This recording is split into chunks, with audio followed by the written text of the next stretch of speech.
Sir, Amit Shah केंद्रीय मंत्री ने वो कह रहे कार्यक्रम में उन्होंने कहा कि प्रधानमंत्री के नेतृत्व में असंभव कार्य भी पूरा हो जाता है। बात करें अयोध्या की, उन्होंने कहा एक भी दिन बिना खून खराबे के ये कार्य पूरा हो। उनकी इस बयान को किस तरह देखते हैं? गृह मंत्री जी की जानकारी के बारे में मुझे शंका है। अयोध्या का मंदिर बिना खून खराबे से नहीं हुआ है। दोनों कर सेवा में सैकड़ों कर सेवकों का बलिदान हुआ है, तब जाकर ये अयोध्या का मंदिर बना है। शिवसेना के भी लोग वहाँ थे, विश्व हिंदू परिषद के थे, और भी थे, बजरंग दल के थे।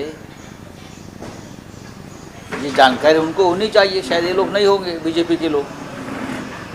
हाँ, रथ यात्रा जो निकाली थी अडवाणी साहब ने, वो क्यों निकाली थी? खून खराबा तो हुआ है, शरीर पूरी लाल हो गई थी, कर सेवकों के खून से बह रही थी, हमने देखा है। हाँ, ये तो बात छोड़िए। गोधरा साबरमती एक्सप्रेस क्यों हुआ? ये भी अयोध्या का ही कनेक्शन था ना। आप झूठ मत बोलिए भाई साहब, आप देश के गृह मंत्री हो। अगर आपको ये श्रेय देना है मंदिर का, तो सर्वोच्च न्यायालय को देना चाहिए। लेकिन अयोध्या की भूमि, सरयू नदी, ये हिंदू कर सेवक उनके खून से, बलिदान से भरी है, अरे सबको मालूम। अगर आप ऐसा कहते हो तो ये कर सेवकों का, हिंदू संगठन का अपमान है कि बिना खून बहाए हुए राम मंदिर का निर्माण हुआ। ये सभी कर सेवक जिसने बलिदान दिया है, सैकड़ों कर सेवक, ज्ञात अज्ञात, ये उनका अपमान है। जो सीबीआई ने एक जो मुकदमा चलाया उसमें हम सब लोग थे, बाला साहब ठाकरे भी थे, अडवाणी साहब थे, सभी थे। आप कहाँ थे? सब लोग कहाँ थी? लोकल लोग थे बीजेपी। तो इस प्रकार से बात करना, एक तो राम मंदिर निर्माण का जो पूरा मूवमेंट है, इस मूवमेंट में जो लोगों ने बलिदान किया है, खून बहाया है, जेल में गए, मुकदमे झेले, उनका अपमान है। सर, दूसरा सवाल जानना चाहिए, कैग रिपोर्ट एक सामने आया जिसमें 3 ऑफिसर को ट्रांसफ़र किया गया। आयुष्मान भारत घोटाला, नेशनल हाईवे घोटाला। हालांकि मोदी जी ने नारा दिया था 2014 में, ना खाऊंगा ना खाने दूंगा। जब कैग रिपोर्ट आया, उनके 3 ऑफिसर को बड़े मोदी जी के नारे के बारे में छोड़ दीजिए, वो नारेबाजी 10 साल से चलती आई है। कुछ लोग खा रहे हैं, कुछ लोग ढकार देकर भी उनका पेट नहीं भर रहा है, और बहुत से आबादी गरीब और दुर्बल अवस्था में है। राहुल गांधी जी ने कहा है ना, 2 लोग बेच रहे हैं, 2 लोग खरीद रहे हैं, यही देश की स्थिति है।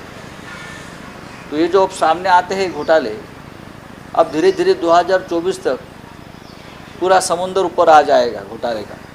बोलिए, आप बोला काय? एकनाथ शिंदे सुरक्षा काढण्यात आली होती। हां, मग कुठेतरी आम्ही सोड रे, याआधी देखील हा विषय काढण्यात आला होता। किरकोळ छोटे लोक आहेत ते। सर, दुसरी गोष्ट म्हणजे पेट्रोलचं जे कारशेड काढण्यात केलं होतं, ज्यावेळी अनेक लिटिगेशन्स इश्यू आले। आज मराठीने 506 कोटीच्या बिलियन कॅश ठिकाणी कॅश टाकण्यात झालेलं पेट्रोल 6चं कारशेड 15% काय वाटतं? म्हणजे उद्धव ठाकरे यांची भूमिका योग्य होती। जे आरे आरे आरे आरे करत होते, आज शेवटी तुमचं सरकार आहे आणि तुम्हीही त्याच जागेवरती कारशेड उभी करताय। किती काळ गेला मधला? 3 वर्षाचा काळ मधला निघून गेला। किती खर्च वाढला, वेळ गेला, लोकांना त्रास झाला, अजूनही रस्ते तिथे ब्लॉक होत आहेत त्या भागामध्ये। इतक्याला मेट्रो सुरू झाली असती, पण विरोधासाठी विरोध, हे भारतीय जनता पक्षाचे धोरण आहे। देवेंद्र फडणवीस यांनी हा प्रतिष्ठेचा प्रश्न केला होता, नाही होऊ देणार म्हणाले। कसं होतंय ते पाहतो। कायदेशीर अडचणी निर्माण केल्या।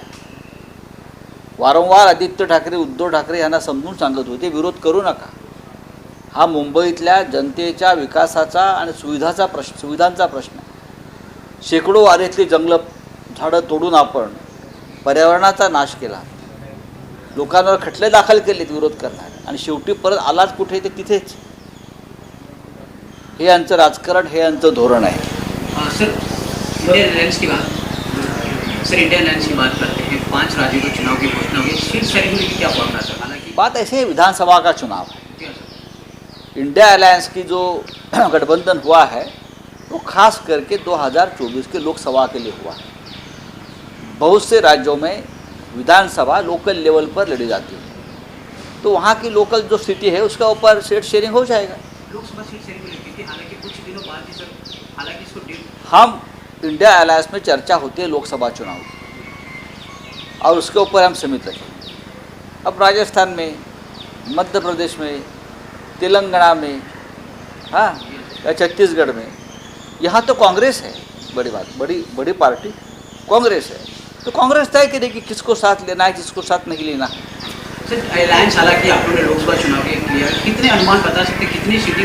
हालांकि बीजेपी दावा करती 300, आप लोग कितना दावा करते? क्या लोकसभा में बीजेपी सरकार नहीं बनेगी 2024 में? दावा की क्या बात है, दावा छोड़ दीजिए. मोदी जी प्रधानमंत्री नहीं रहेगी, मैं इतना दावे के साथ कह सकता हूँ. 2024 में बीजेपी की सरकार केंद्र में नहीं रहेगी. सर अमित शहांच्या त्यांनी ज्या प्रकारे वक्तव्य केले की पंतप्रधान नरेंद्र मोदी यांच्या उपस्थितीमध्ये अनेक प्रश्न हे विदाऊट रक्तपात केलेले आहेत, त्यावर मणिपूरला काय चाललंय? गृहमंत्री सांगतायत की रक्ताचा एक थेंब न सांडता आम्ही राम मंदिर बांधले होते. प्रधानमंत्र्यांच्या या काळामध्ये रक्तपात न होता आम्ही प्रश्न सोडवत आहोत. देशाच्या गृहमंत्र्यांकडे इतकी अपूर्ण माहिती असावी हे दुर्दैव आहे. आजही काश्मीरमध्ये हत्या होत आहेत, आजही काश्मीरी पंडितांची घर वापसी झाली नाही, आजही सैनिकांना तिकडे बलिदान द्यावं लागतं आहे. ते काय रक्त नसून का पाणी आहे का झेलमचं? मणिपूरमध्ये आजही रक्तपात सुरू आहे, गृहमंत्री रोखू शकलेले नाहीत. हा काय प्रकार आहे? आता प्रश्न राहिला अयोध्येचा, राम मंदिराचा.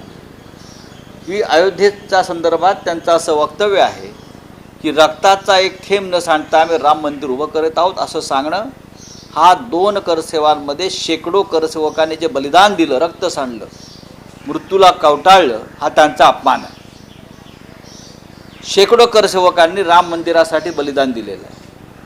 आम्ही डोळ्याने पाहिलेलं आहे. तुरुंगात गेले, गोळ्या झालेल्या, शरयू नदी रक्तानं करसेवकांच्या लाल झाली होती, तिथे पाणी नव्हतं तर रक्त वाहत होतं, आम्ही डोळ्याने पाहिलेलं आहे.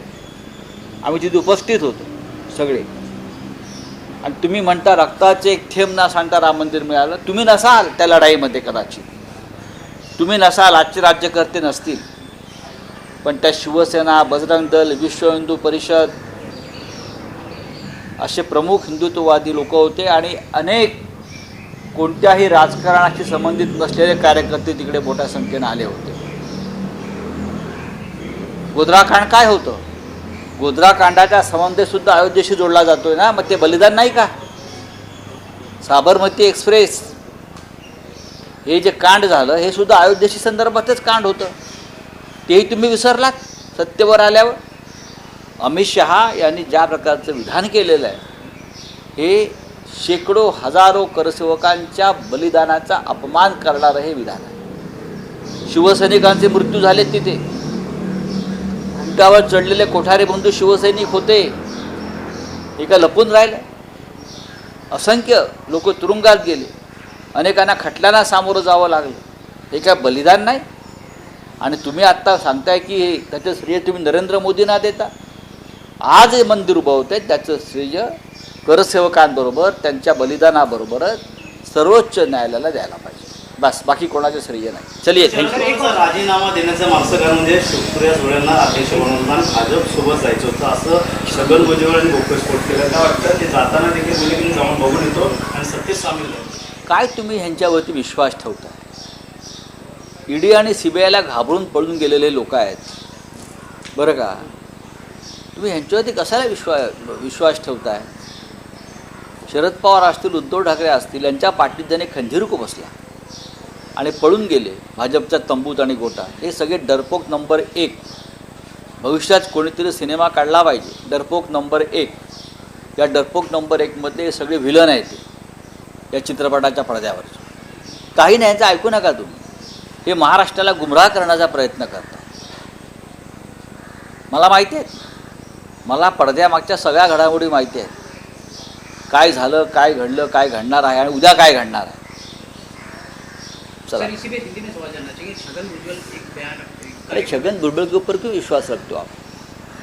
जो आदमी पहले बाला साहब ठाकरे के साथ बेईमानी करके चले गए, बाद में उनके मेंटोर शरद पवार साहब को गाली देकर भाग गए, ये डरपोक लोग हैं. ये ईडी सीबीआई के डर से भाग गए और कुछ नहीं है. वो बोलेंगे और आप सुनेंगे. जनता विश्वास नहीं रखते उनके ऊपर. सब कुछ जो दिया है ये लोगों को, ये बाला साहब ठाकरे और शरद पवार साहब ने दिया है. सब कुछ. आप उनसे ईमान नहीं रख पाते तो आपके शब्दों पर कौन विश्वास रखेगा? एबीपी माझा, उघडा डोळे बघा नीट.